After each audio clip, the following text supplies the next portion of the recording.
Budget واہ واہ، budget ہائے ہائے۔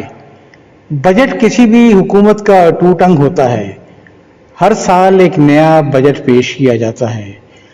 ہر سال کچھ لوگ واہ واہ کرتے ہیں اور کچھ لوگ ہائے ہائے۔ کچھ لوگ اس کی مدح میں رب اللسان ہوتے ہیں، کچھ اس کی تنقید و تفتیش میں آتش بیان۔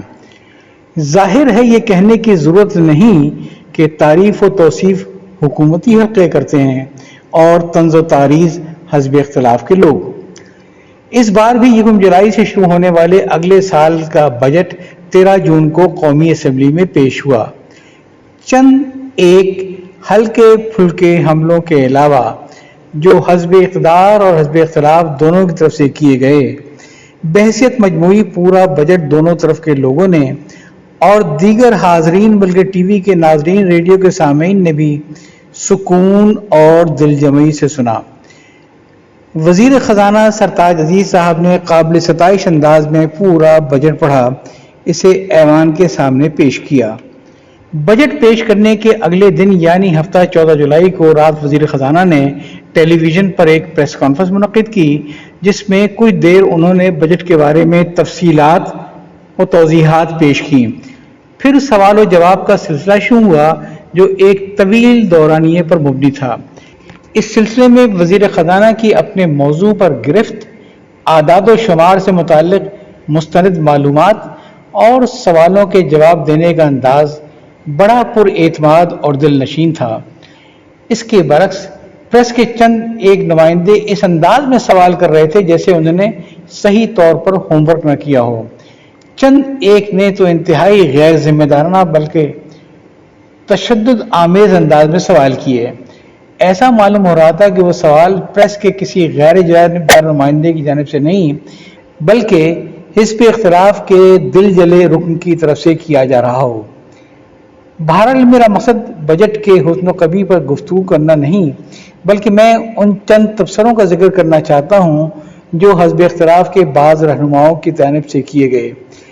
اس سلسلے میں محترمہ بے نظیر بھٹو سمیت پیپلز پارٹی کے کسی لیڈر کا تذکرہ فضول ہے کہ ان کا تو فریضہ ہی بجٹ کو برا کہنا ہے، بلکہ یوں کہیے کہ یہی بجٹ اگر آج پیپلز پارٹی کی حکومت نے پیش کیا ہوتا اور مسلم لیگ حزب اختلاف میں ہوتی تو اس کا رد عمل بھی مختلف نہ ہوتا۔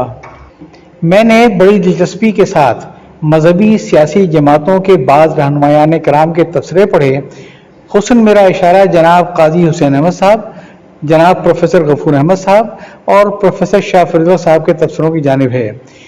شاہ صاحب موصوف نے تو صرف یہ فرمانے پر اکتفا کی کہ اس بجٹ میں کوئی انقلابی تبدیلی ظاہر نہیں ہوئی۔ خدا جانے وہ کون سی انقلابی تبدیلی تھی جس کی توقع شاہ صاحب لگائے بیٹھے تھے جو پوری نہیں ہوئی۔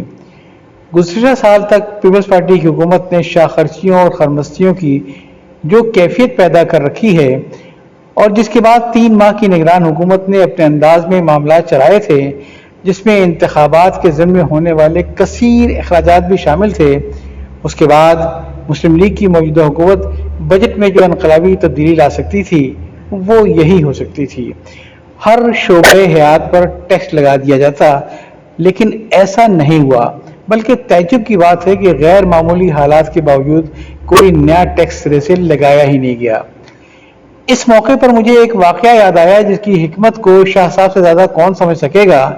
کسی بزرگ کی پرکرامت زندگی کے واقعات سن کر ایک شخص ان کی خدمت میں حاضر ہوا۔ کچھ دنوں ان بزرگ کی خانقاہ میں قیام کر کے بزرگ کے روز و شب کا مشاہدہ کرتا رہا۔ جب اسے بزرگ کی کوئی کرامت نظر نہیں آئی تو ایک روز وہ مایوس ہو کر واپس جانے لگا۔ اس موقع پر بزرگ نے اس سے پوچھا، بھائی تم کیوں آئے تھے اور کیوں واپس جا رہے ہو؟ اس شخص نے کہا، جناب میں نے آپ کی کرامتوں کے بہت تذکرے سنے تھے، میں بھی آپ کی کوئی کرامت دیکھنے آیا تھا۔ 6 ماہ میں نے یہاں قیام کیا، جب مجھے آپ کی کوئی کرامت نظر نہیں آئی تو اب میں واپس جا رہا ہوں۔ بزرگ نے پوچھا، بھلا اس عرصے میں تم نے میرے کسی خلاف سنت عمل کا مشاہدہ بھی کیا؟ اس شخص نے جواب دیا، نہیں، میں نے آپ کے کسی کام میں کوئی خلاف سنت بات نہیں دیکھی۔ بزرگ نے کہا، میاں اس سے زیادہ کرامت کسی میں اور کیا ہوگی؟ اس کے اندر تمہیں 6 مہینے میں کوئی خلاف سنت عمل نظر نہیں آیا۔ تو حضور شاہ صاحب پس منظر میں یہ بجٹ پیش کیا گیا، اس سے زیادہ انقلابی تبدیلی کیا ہوگی، اس میں کوئی بجٹ نہیں لگایا گیا۔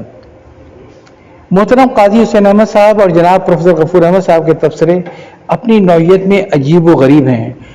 دراصل جماعت اسلامی کے کسی رہنما کے لیے ضروری نہ تھا کہ وہ بجٹ ہونے کے 10 منٹ کے اندر اندر تبصرہ کر دے، بغیر پڑھے لکھے، بغیر سنے ہی تبصرہ کر دے۔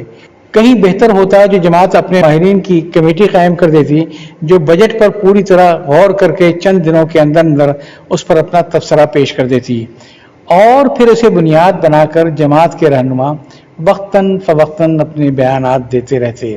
اس سلسلے میں سب سے اہم شخصیت محترم پروفیسر خورشید احمد صاحب کی ہو سکتی تھی۔ چونکہ اب تک ان کا کوئی بیان سامنے نہیں آیا، لہذا قیاس کہتا ہے کہ وہ اس کا مطالعہ پوری سنجیدگی سے کر رہے ہیں۔ محترم قاضی صاحب اور پروفیسر غفور صاحب نے اس بات سے انکار تو نہیں کیا کہ کوئی نیا ٹیکس نہیں لگایا گیا۔ اب چونکہ انہوں نے خود کو بولنے کے لیے مکلف قرار دے دیا، لہذا ان دونوں حضرات نے فرمایا کہ ہمیں یقین ہے کہ سال کے اندر اندر منی بجٹوں کے ذریعے متعدد نئے ٹیکس لگا دیے جائیں گے۔ کیا اسے پیش کردہ بجٹ پر تبصرہ کہا جا سکتا ہے؟ جب آپ کو اس میں کوئی نقص نظر نہ آیا ہو تو آپ نے یہ کہہ کر جان چھڑا لی کہ اگر آج نہیں لگا تو کل ضرور نیا ٹیکس لگے گا۔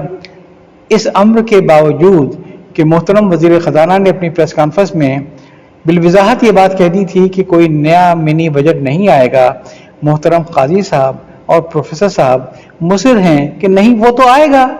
اسے کہتے ہیں بدگمانی، جو اکثر حالات میں گناہ ہے، اور بالغرض اگر کوئی منی بجٹ آ جائے تو تنقید کا اصل وقت وہ ہوگا، کیونکہ آج تو قبل از مرگ واویلا کی بات ہے۔